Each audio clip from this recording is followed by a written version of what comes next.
ನಮಸ್ಕಾರ ಸ್ನೇಹಿತರೆ. ನಾಪತ್ತೆ ಆಗಿದ್ದ ಪತಿರಾಯ ಹೆಣ್ಣಾಗಿ ಪ್ರತ್ಯಕ್ಷ. ಈ ಒಂದು ವಿಷಯದ ಬಗ್ಗೆ ಮಾಹಿತಿಯನ್ನು ನೀಡ್ತೀನಿ. ನಾನು ನಿಮ್ಮ ಪ್ರೀತಿಯ ಮಂಜುಳಾ. ಅದಕ್ಕಿಂತ ಮುಂಚೆ ನೀವಿನ್ನು ನಮ್ಮ ಕರ್ನಾಟಕ ಕನ್ನಡ ಯೂಟ್ಯೂಬ್ ಚಾನಲ್ಗೆ ಸಬ್ಸ್ಕ್ರೈಬ್ ಆಗಿಲ್ಲ ಅಂದರೆ ಸಬ್ಸ್ಕ್ರೈಬ್ ಆಗಿ. ಹಾಗೆ ಈ ಒಂದು ವಿಷಯದ ಬಗ್ಗೆ ನಿಮ್ಮ ಅನಿಸಿಕೆಗಳನ್ನ ಕಮೆಂಟ್ ಮೂಲಕ ನಮಗೆ ತಿಳಿಸಿ ಅಂತ ಕೇಳ್ಕೊತಾ ಇದ್ದೀನಿ. ಸ್ನೇಹಿತರೆ, ಆ ಪತಿರಾಯರ ಹೆಸರು ಲಕ್ಷ್ಮಣ್ ರಾವ್ ಅನ್ನೋರು. ಇವರು ರಾಮನಗರದ ವಾಸಿಯಾಗಿರ್ತಾರೆ. ಇವರು 2015ರಲ್ಲಿ ಮದುವೆ ಕೂಡ ಆಗ್ತಾರೆ. ಇವರಿಗೆ ಇಬ್ಬರು ಮುದ್ದಾದ ಮಕ್ಕಳು ಸಹ ಇರ್ತಾರೆ. ಇವರ ಸಂಸಾರದ ದೋಣಿಯನ್ನು ಸಾಗಲಿಕ್ಕೆ ತುಂಬ ಸಾಲವನ್ನು ಮಾಡಿರ್ತಾರೆ. ಈ ಸಾಲದ ಬಾಧೆಯನ್ನು ತಾಳಲಾರದೆ ತಾವಿದ್ದಂತಹ ಮನೆ, ಹೆಂಡತಿ, ಮಕ್ಕಳು ಎಲ್ಲರನ್ನು ಬಿಟ್ಟು ಹೋಗ್ತಾರೆ. ಅದಾದ ಮೇಲೆ ಈ ಲಕ್ಷ್ಮಣರಾವ್ ಹೆಂಡತಿ ತನ್ನ ಗಂಡ ಕಾಣ್ತಾ ಇಲ್ಲ ಅಂತ ಐಜೂರು ಠಾಣೆಗೆ ದೂರನ್ನು ನೀಡ್ತಾರೆ. ಅವರಿಗೆ ದೂರ ನೀಡಿ ಆದಮೇಲೆ ನನ್ನ ಗಂಡನ್ನ ಏನಾದರೂ ಮಾಡಿ ಹೇಗಾದರೂ ಹುಡುಕೊಡಿ, ನನಗೆ ಇಬ್ಬರು ಚಿಕ್ಕ ಮಕ್ಕಳಿದ್ದಾರೆ, ದಯಮಾಡಿ ನನ್ನ ಗಂಡನ ನನಗೆ ಹುಡುಗಿಸ್ಕೊಡಿ ಅಂತ ಪೊಲೀಸರಲ್ಲಿ ಅಂದರೆ ಅವರಿಗೆ ಒಂದು ಏನಪ್ಪ ಅಂತ ಹೇಳಿದ್ರೆ ಅವರಿಗೆ ಮನವರಿಕೆ ಮಾಡಿಸ್ತಾರೆ. ಸರ್, ಈ ಥರ ನನಗೆ ಮಕ್ಕಳು ಸಾಕೋಕ್ಕಾಗಲ್ಲ, ನನ್ನ ಗಂಡ ಬೇಕೇ ಬೇಕು, ಎಲ್ಲೇ ಇದ್ರೂ ಹುಡುಕೊಡಿ ಅಂತ ಒಂದು ಮೊರೆಯನ್ನು ಇಡ್ತಾರೆ. ಆದಮೇಲೆ ಪೊಲೀಸರು ಹುಡ್ಕೋಕ್ಕೆ ಶುರು ಮಾಡ್ತಾರೆ. ಎಲ್ಲೂ ಪತ್ತೆನೇ ಇರೋದಿಲ್ಲ. ಆದರೆ ಬಿಗ್ ಬಾಸ್ ಸೀಸನ್ 10ರ ಸ್ಪರ್ಧಿ ನೀತು ಅವರು ಬಿಗ್ ಬಾಸ್ ಮನೆಯಿಂದ ಹೊರಗಡೆ ಬಂದಾದಮೇಲೆ ಅವರಿಗೆ ಒಂದು ಸನ್ಮಾನ ಕಾರ್ಯಕ್ರಮವನ್ನು ಇಟ್ಕೊಂಡಿರ್ತಾರೆ.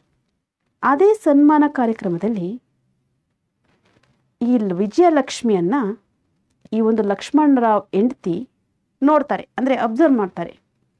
ಇವರ ಆವ ಭಾವ, ಇರುವಂತಹ ರೀತಿ, ಮುಖ ಹೋಲಿಕೆ ಎಲ್ಲ ನನ್ನ ಗಂಡನ ಥರದಲ್ಲೇ ಇದೆಯಲ್ಲ ಅಂತ ಹೇಳಿ ಅನುಮಾನ ಬಂದು ಅಲ್ಲಿದ್ದಂತಹ ಐಜೂರು ಠಾಣೆ ಪೊಲೀಸವರಿಗೆ ಹೇಳ್ತಾರೆ, ಇವರು ನನ್ನ ಗಂಡನ ಹೋಲಿಕೆಯೇ ಹೋಲ್ತಾ ಇದ್ದಾರೆ ಸರ್, ನನಗೆ ಗಂಡನ ಪತ್ತೆ ಹಚ್ಚಿಕೊಡಿ ಅಂತ ಮತ್ತೆ ಹೋಗಿ ದೂರನ್ನು ನೀಡ್ತಾರೆ. ಅದಾದಮೇಲೆ ಪೊಲೀಸವರು ಸಹ ಸರ್ಚನ್ನು ಮಾಡೋಕ್ಕೆ ಶುರು ಮಾಡ್ತಾರೆ. ಅವ್ರನ್ನ ಕೇಳ್ತಾರೆ. ರಶ್ಮಿಕಾ ಅನ್ನೋರ ಜೊತೆ ರೀಲ್ಸನ್ನು ಮಾಡಿರೋದು ನೋಡಿ ಆ ಮುಖಾಂತರ ಹೋಗಿ ಅವ್ರನ್ನ ವಿಚಾರಣೆಯನ್ನು ಮಾಡ್ತಾರೆ. ಹೇಗೆ ನೀವು, ಯಾಕೆ ನೀವು ಲಕ್ಷ್ಮಣರಾವ್ ತಾನೆ ಅಂತ. ಇಲ್ಲ, ನಾನು ಇಲ್ಲ ಅಂತ ವಾದ ಮಾಡ್ತಾರೆ.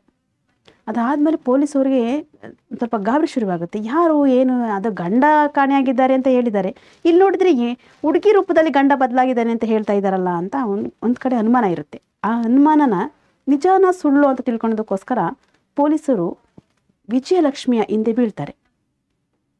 ಆಮೇಲೆ ಆ ವಿಜಯಲಕ್ಷ್ಮಿಯವ್ರನ್ನ ಲಕ್ಷ್ಮಣ್ ರಾವ್ ಎಂಬ ಹೆಸರಿನಲ್ಲಿ ಕರೀತಾರೆ, ಕೂಗ್ತಾರೆ. ಅವರು ಮುಂದೆ ಹೋಗುವಾಗ, ವಿಜಯಲಕ್ಷ್ಮಿ ಮುಂದೆ ಹೋಗುವಾಗ ಹಿಂದೆಯಿಂದ ಪೊಲೀಸರು ಲಕ್ಷ್ಮಣ್ ರಾವ್ ಅಂತ ಕೂಗಿದಾಗ ಆತ ಪ್ರತಿಕ್ರಿಯೆಯನ್ನು ನೀಡ್ತಾನೆ, ಅಂದರೆ ತಿರುಗಿ ನೋಡ್ತಾನೆ. ಆಗ ಗೊತ್ತಾಗುತ್ತೆ ಈಕೆ ವಿಜಯಲಕ್ಷ್ಮಿ ಅಲ್ಲ, ಲಕ್ಷ್ಮಣ್ ರಾವ್ ಅಂತ. ಅಲ್ಲಿದ್ದಂತಹ ವಿಚಾರಣೆ ಮಾಡುವಂಥ ಪೊಲೀಸರು ತಮ್ಮ ಠಾಣೆಗೆ ಕರ್ಕೊಂಡು ಬಂದಾಗ ಲಕ್ಷ್ಮಣ್ ರಾವರ ಹೆಂಡತಿ ಮತ್ತು ಮಕ್ಕಳು ತನ್ನ ಗಂಡ ಹುಡುಗಿಯಾಗಿ ಬದಲಾಗಿರೋದನ್ನು ನೋಡಿ ಪಾಪ ಆಕೆ ಪ್ರಜ್ಞೆನ ತಪ್ತಾಳೆ. ಇದೊಂಥರ ವಿಚಿತ್ರ ಅನಿಸುತ್ತೆ ಸ್ನೇಹಿತರೆ. ಗಂಡ ಅಂತ ಅಂದ್ಕೊಂಡಿರೋ ಸಡನ್ನಾಗಿ ಹೆಂಡತಿ, ಅಂದರೆ ಹೆಣ್ಣಿನ ರೂಪದಲ್ಲಿ ಬಂದು ಎದುರುಗಡೆ ನಿಂತಾಗ ಆಕೆಗೆ ತಡ್ಕೊಳ್ಳಲಾಗದಷ್ಟು ಒಂಥರ ಗಾಬರಿ ಆಗಿಬಿಡ್ತಾಳೆ. ಹೇಗೆಲ್ಲ ಇರುತ್ತೆ ಜೀವನ, ಈಗೂ ಇರ್ತಾರಾ ಅಂತ ಅನಿಸ್ಬಿಡುತ್ತೆ. ಆದರೆ ಪೊಲೀಸವರು ಅವ್ರನ್ನ ವಿಚಾರಣೆಯನ್ನು ಮಾಡ್ತಾರೆ.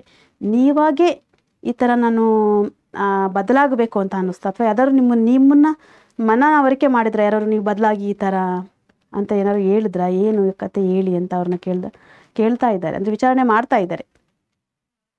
ಆದರೆ ಪಾಪ ಈ ಗಂಡನನ್ನು ನಂಬ್ಕೊಂಡಂತಹ ಹೆಂಡತಿ ಪಾಡೇನು, ಮತ್ತು ಆಕೆಯ ಮಕ್ಕಳ ಪಾಡೇನು?